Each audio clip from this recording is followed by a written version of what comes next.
Welcome, everyone, to today's podcast of Personal Growth Recipes with your host, Ron Denner.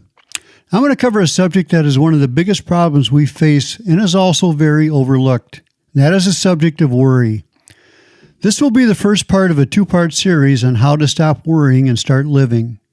It is based on a book written by Dale Carnegie.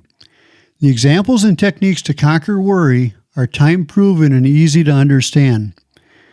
In today's podcast, we will break it down into three parts. 1, fundamental facts you should know about worry. 2, basic techniques in analyzing worry. And 3, how to break the worry habit before it breaks you. Now, I want to take you back to the spring of 1871. There was a young medical student who picked up a book and read 21 words that had a profound effect on his future. His name was Sir William Osler. And here are the 21 words that he read in the spring of 1871. Our main business is not to see what lies dimly at a distance, but to do what clearly lies at hand. And he was a medical student at the time, and he credits those 21 words with helping him to become the most famous physician of his generation. What was the secret of his success? Well, he stated that it was owing to what he called living in day-tight compartments. What did he mean by that? A few months earlier, Sir William Osler had crossed the Atlantic in an ocean liner. And to ensure safety on the ocean, the ship had watertight compartments down below which could be closed with a push of a button to prevent water from entering other areas of the ship in case of a collision. Just kind of think of the Titanic as an example. He suggested that we live in day-tight compartments in our daily life. Shut out the failures of the past and the worries of tomorrow. In other words, live for today. Now, did Dr. Osler suggest that we not learn from our past mistakes or not make any effort to prepare for tomorrow? No, not at all. His point was to prepare for tomorrow is to concentrate with all your intelligence and enthusiasm on doing today's work. It's been estimated that a large percentage of our hospital beds are filled with patients with nervous and mental troubles, and there are millions of others who suffer on a daily basis because of needless worry. You and I are standing this very second at the meeting place of two eternities, the vast past that is endured forever, in the future that is plunging onto the last syllable of recorded time. And we can't possibly live in either of these two eternities, but by trying to do so, we can wreck both our bodies and our minds. So, let's be content to live the only time that we can possibly live, from now until bedtime. Would you like a quick, surefire way for handling worry situations? Okay, a technique that you can start using right away.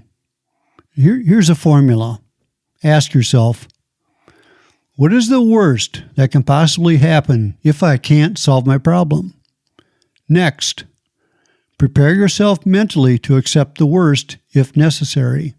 And last, then calmly try to improve upon the worst, which you have already agreed to accept. Psychologically, it means a new release of energy. When we have accepted the worst, we have nothing more to lose, and that automatically means we have everything to gain. This technique absolutely works because it reframes the problem that we are facing with the proper perspective. And I've used it in my own life, and I highly recommend that you can use it in your life going forward from here. Now let's talk about what worry may do to you. The current coronavirus pandemic has created more fear than any event that I've seen in my lifetime. The medical field has provided us with excellent precautionary steps that we can take to minimize our exposure. The media hype and the social media has amplified the worry about the coronavirus. The extra worry will eventually result in what I call the emotional sickness of worry, an illness that could in my opinion, far exceed the actual damage from the virus. On average, about 1 out of every 10 people will have a nervous breakdown, because of worry and emotional conflicts. 1 out of 10. Extra worry causes physical problems such as ulcers. You do not get stomach ulcers from what you eat. You get ulcers from what's eating you. And the other major health problems caused by excessive worry are high blood pressure, heart disease. There's a lot of them. And these are heavy prices to pay for not dealing effectively with worry.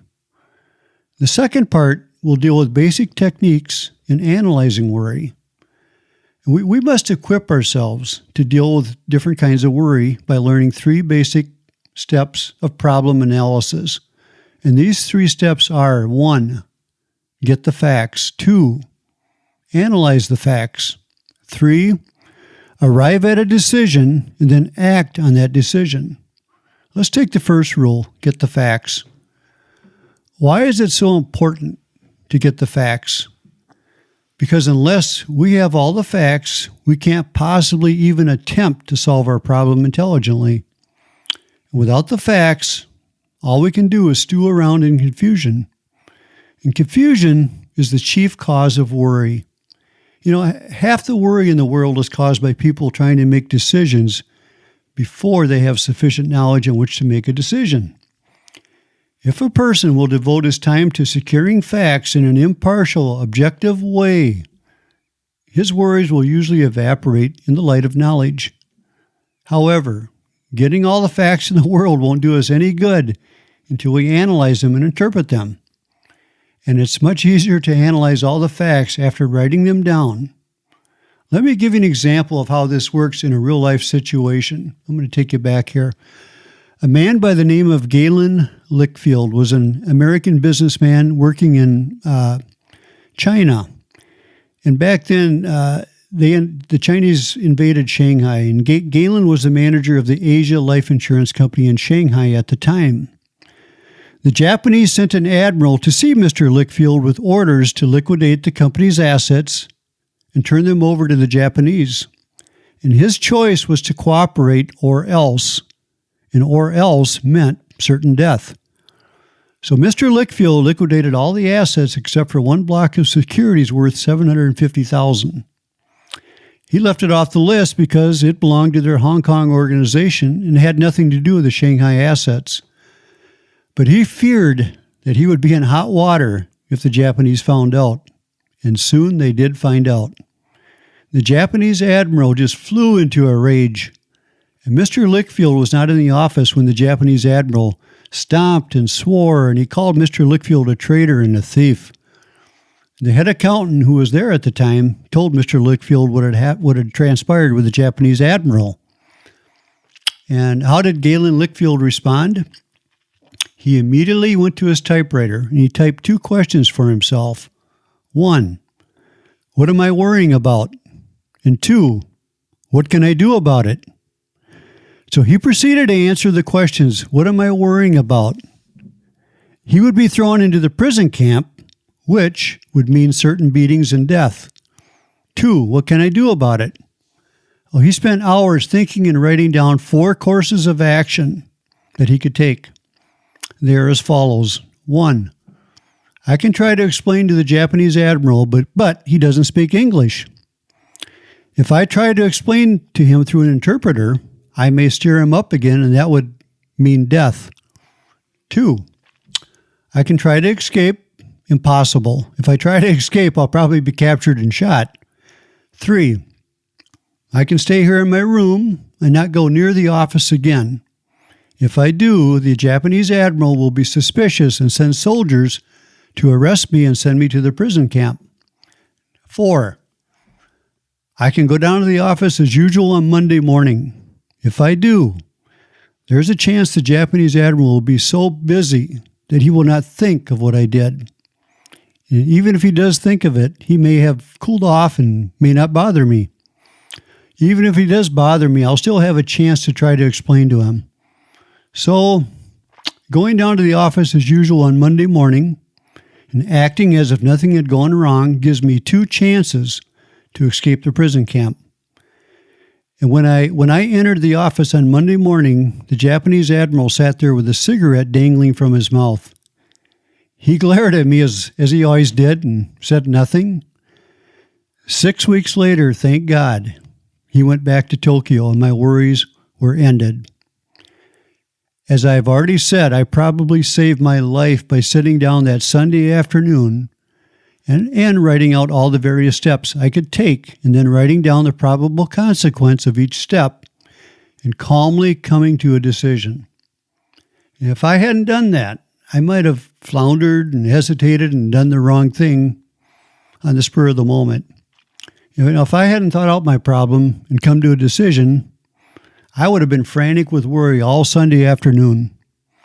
I wouldn't have slept that night. I would have gone down to the office Monday morning with a harassed and worried look, and that alone might have aroused the suspicion of the Japanese admiral and spurred him to act. In summarizing, experience has proven the enormous value in arriving at a decision. It's the failure to arrive at a fixed purpose, the inability to, going around in maddening circles that causes nervous breakdowns and living hells for us. Do you realize that about 50% of the worries vanish once we arrive at a clear decision, and there's 40% of it dissipates or disappears once we start to carry out that decision? So stop and think about it. 90% of our worries will literally go away once we arrive at a decision and just start to carry out that decision. So, here's 4 steps you can do. Once again, the 4 steps. 1, write down precisely what you're worrying about. Number 2, write down what can I do about it. Number 3, deciding what to do. Pick one. Number 4, starting immediately to carry out that decision.